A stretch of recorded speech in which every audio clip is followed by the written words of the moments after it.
Hello दोस्तों, स्वागत है आपका कॉमिक्स टाइम्स में। और आज हम शुरू कर रहे थे नरभक्षी दुर्दांत का दूसरा भाग। पहले भाग में हमने यहाँ तक की कहानी कंप्लीट कर चुके हैं दोस्तों।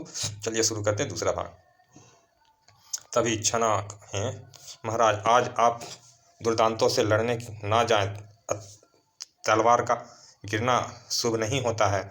ओह, कुछ नहीं होगा रानी, तुम कोई चिंता ना करो।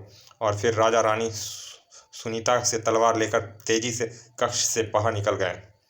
युद्ध के मैदान में पहुंचकर राजा चंद्रमौली ने बहुत तेजी से दुर्दांतों को मारना शुरू कर दिया था, लेकिन दुर्दांतों की संख्या अधिक होने से उन्हें रोक पाना बहुत मुश्किल हो रहा था।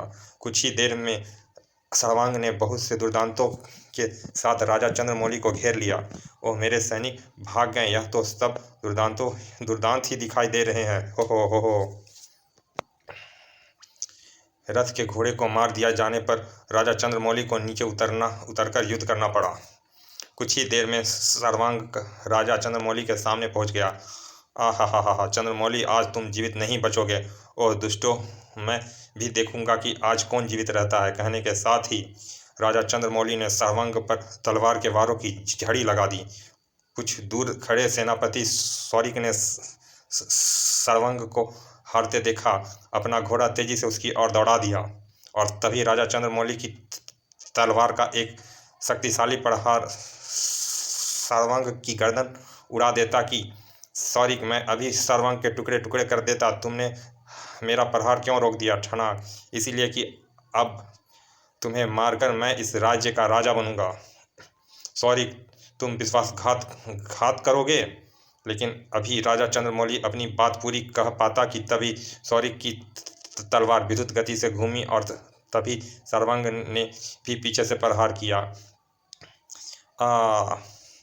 और राजा चंद्रमौली के मरते ही सौरिक के सैनिकों ने उसकी जय जय के नारे लगाने प्रारंभ कर दिए। राजा सौरिक की जय हो। और फिर सौरिक सर्वांग को साथ लेकर महल की तरफ लौट चला। राजा सौरिक की जय हो। सौरिक सर्वांग के साथ सौरिक राजा। इससे पहले कि सर्वांग और सौरिक महल में पहुंच पाते, एक सैनिक ने पहुंचकर रानी को सूचित किया। महारानी जी, बहुत दुखद समाचार है। महाराज युद्ध में वीर गति को प्राप्त हुए। सौरिक ने हमसे विश्वासघात किया और वह दुश्मनों से मिलकर राजा बन गया। ओह, यह तो बहुत बुरा हुआ। अब क्या होगा? आप दोनों राजकुमार को लेकर महल के गुप्त मार्ग से निकल जाएं। राजकुमारों की रक्षा करना सबसे आवश्यक है, क्योंकि सौरिक इन्हें जीवित नहीं रहने देगा। जल्दी कीजिए महारानी, एक पल भी व्यर्थ ना कीजिए। और फिर कुछ क्षणों में ही रानी सुनीता दोनों राजकुमारों को लेकर गुप्त मार्ग से भाग निकली। महारानी, जंगल में मेरा साथी 2 घोड़े लेकर आपकी प्रतीक्षा करता मिलेगा। आप उन घोड़ों पर बैठकर भाग जाएं। रानी और राजकुमारों के गुप्त मार्ग में प्रवेश करने के बाद सैनिक उस मार्ग को बंद करके पलटा ही था कि महारानी कहाँ है? तुमने उसे कहाँ भगाया? जल्दी बोल, नहीं तो हम तुझे जीवित नहीं छोड़ेंगे। नहीं बताऊंगा, कभी नहीं बताऊंगा, चाहे तुम मेरे प्राण ही क्यों ना ले लो। नहीं बताएगा तो यह ले।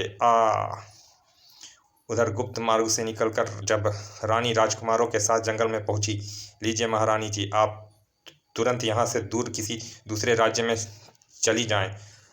तुरंत रानी और दोनों राजकुमार घोड़ों पर सवार होकर तीव्र गति से चल दिए। तेजी से घोड़े को दौड़ाते हुए वे अभी घने जंगल में पहुंचे ही थे कि तभी उन्हें दुर्दांतों ने घेर लिया। माँ, दुर्दांत आ गए। ओह, यह दुर्दांत कहाँ से आ गए? हो। दुर्दांत के पास पहुंचने से पहले ही रानी ने गिरीश से कहा, गिरीश, तुम शिरीष को लेकर यहाँ से भाग जाओ, तब तक मैं इनको रोकती हूँ। नहीं माँ, मैं तुम्हें अकेले छोड़कर नहीं जाऊँगा। तुम्हारे साथ रहकर मैं भी इन दुर्दांतों को मारूंगा। बेटे, जिद ना करो और जल्दी से भाग जाओ। तुम जीवित रहोगे तो सौरिक से अपने पिता का बदला लेना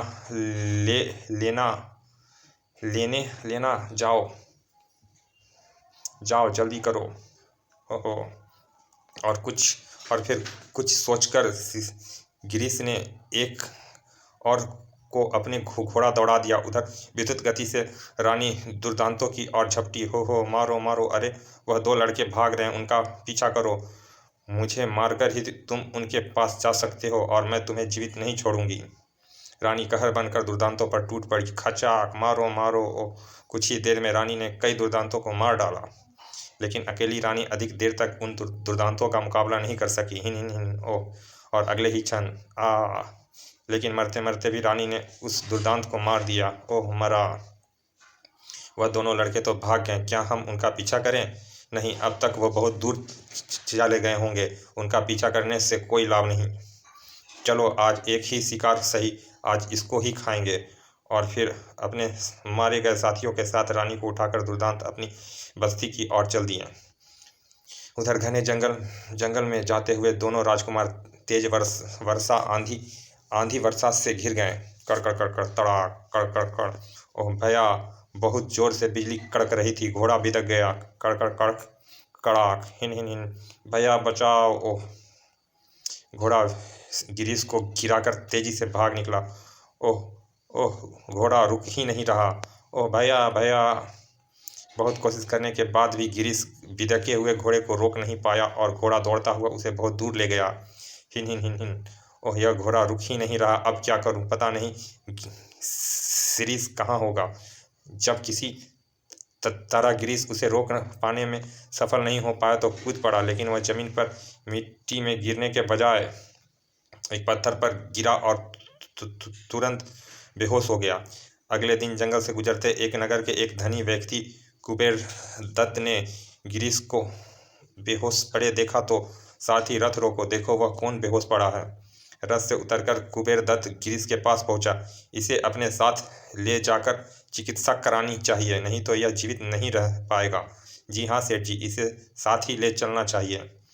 और वह धनी कुबेरदत्त अपने सेवकों की सहायता से गिरीश को लेकर नगर की ओर चल दिया। कितना स्वस्थ व सुंदर लड़का है, अवश्य ही किसी उच्च कुल का होगा। अपनी हवेली में पहुंचकर कुबेरदत्त ने चिकित्सक को दिखाया। आप चिंता ना कीजिए सेठ जी, माथे से अधिक खून निकल जाने के कारण बेहोश हो गया है। मैंने औषधि दे दी है, कुछ देर में होश आ जाएगा। उधर जंगल में इधर उधर गिरीश को ढूंढते ढूंढते शिरीष बुरी तरह थक एक पेड़ के नीचे बैठा था। तभी महर्षि दंडपानी अपनी बेटी कार्निका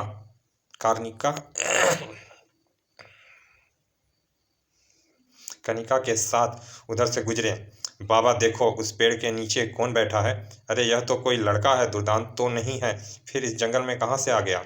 और फिर शिरीष पास पहुंचकर उन्होंने पूछा, बालक तुम कौन हो और इस घने जंगल में क्या कर रहे हो?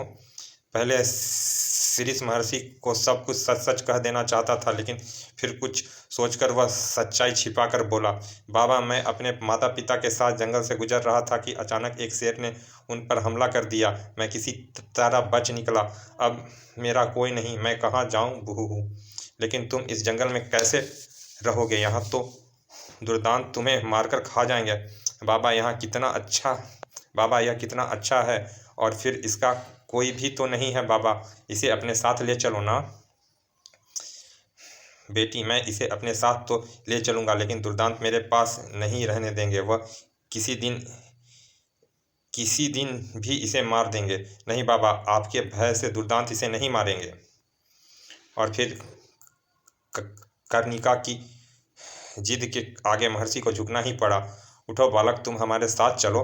बाबा तुम कितने अच्छे हो, अब मैं प्रतिदिन इसके साथ खेलूंगी। कुछ देर में तीनों आश्रम के पास पहुंच गए। उधर जब गिरीश को होश आया तो मैं यहाँ कैसे आ गया? मेरा भाई कहाँ है? बेटे तुम जंगल में बेहोश पड़े थे, मैं तुम्हें वहाँ से उठाकर लाया हूँ। बेटे तुम जंगल में क्यों गए थे? तभी अतीत की सारी बातें उसके मस्तिष्क में घूम गई। कुछ सोचकर वह अपनी वास्तविकता छिपाकर बोला, मेरे माता पिता कई वर्ष पहले मर गए थे। मैं अपने भाई के साथ जंगल में लकड़ियां काटने गया था, लेकिन मैं एक पेड़ से गिरकर बेहोश हो गया। पता नहीं मेरा भाई कहाँ चला गया। बेटे तुम चिंता ना करो, मैं तुम्हें अपने घर में रखूँगा। यहाँ तुम्हें कोई कष्ट नहीं होगा। मैं तुम्हारे छोटे भाई को भी ढूंढवाने की कोशिश करूँगा। और इस तरह गिरीश उस धनी कुबेरदत्त के घर में रहने लगा। कुबेरदत्त के कोई संतान नहीं थे। वह गिरीश को अपने बेटे की तरह पालन पोषण करने लगा। एक दिन, गिरीश बेटे मेरे बाद तुम्हें मेरे व्यवसाय को संभालना है। मैं चाहता हूँ कि पहले तुम गुरुकुल में रहकर कुछ शिक्षा प्राप्त कर लो ताकि अच्छी तरह व्यवसाय चला सको।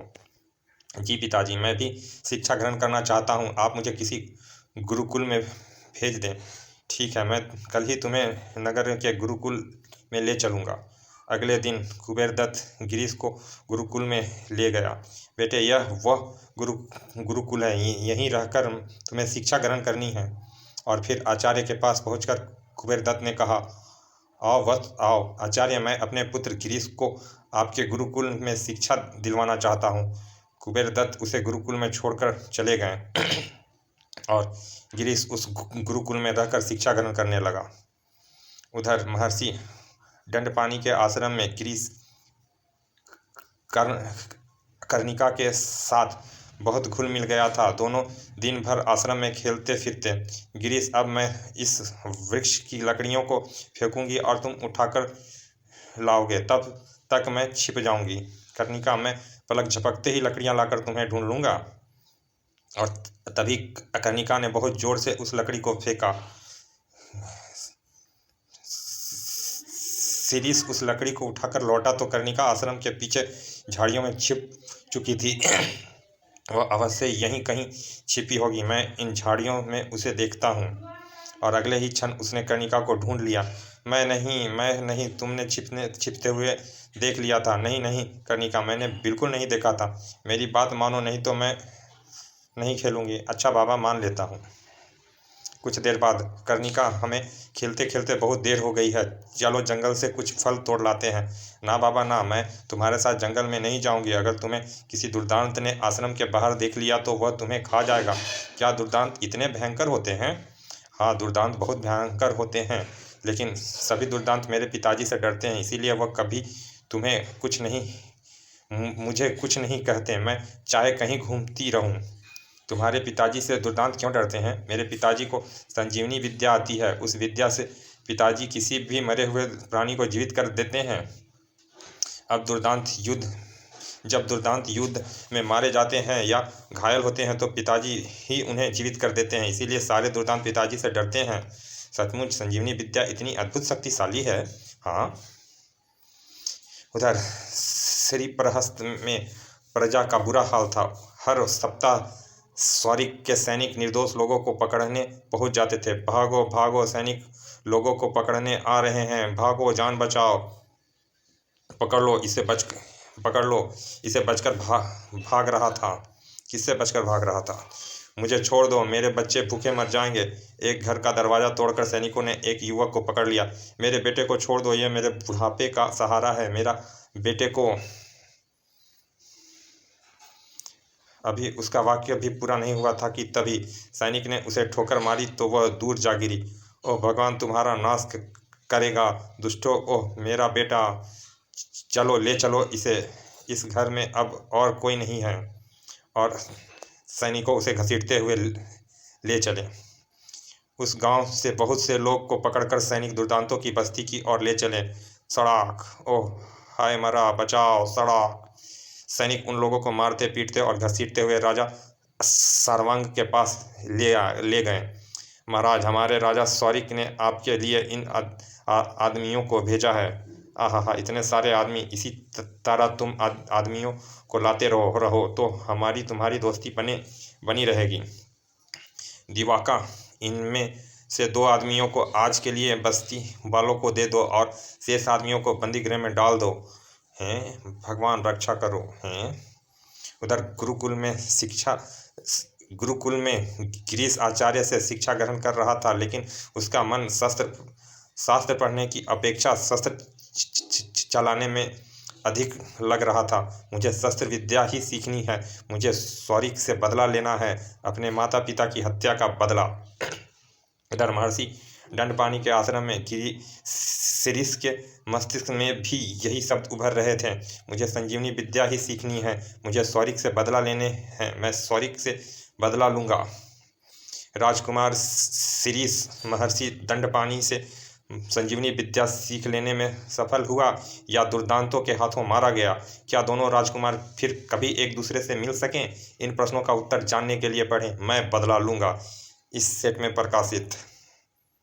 चलिए दोस्तों, इसको ये कॉमिक्स का दूसरा भाग मैं बदला लूँगा, जल्द ही शुरू करते हैं। और अभी तक आपने हमारे चैनल को सब्सक्राइब नहीं किया दोस्तों तो प्लीज़ सब्सक्राइब कर दें। चलिए मिलते हैं इसके दूसरे भाग में, तब तक के लिए धन्यवाद पिता।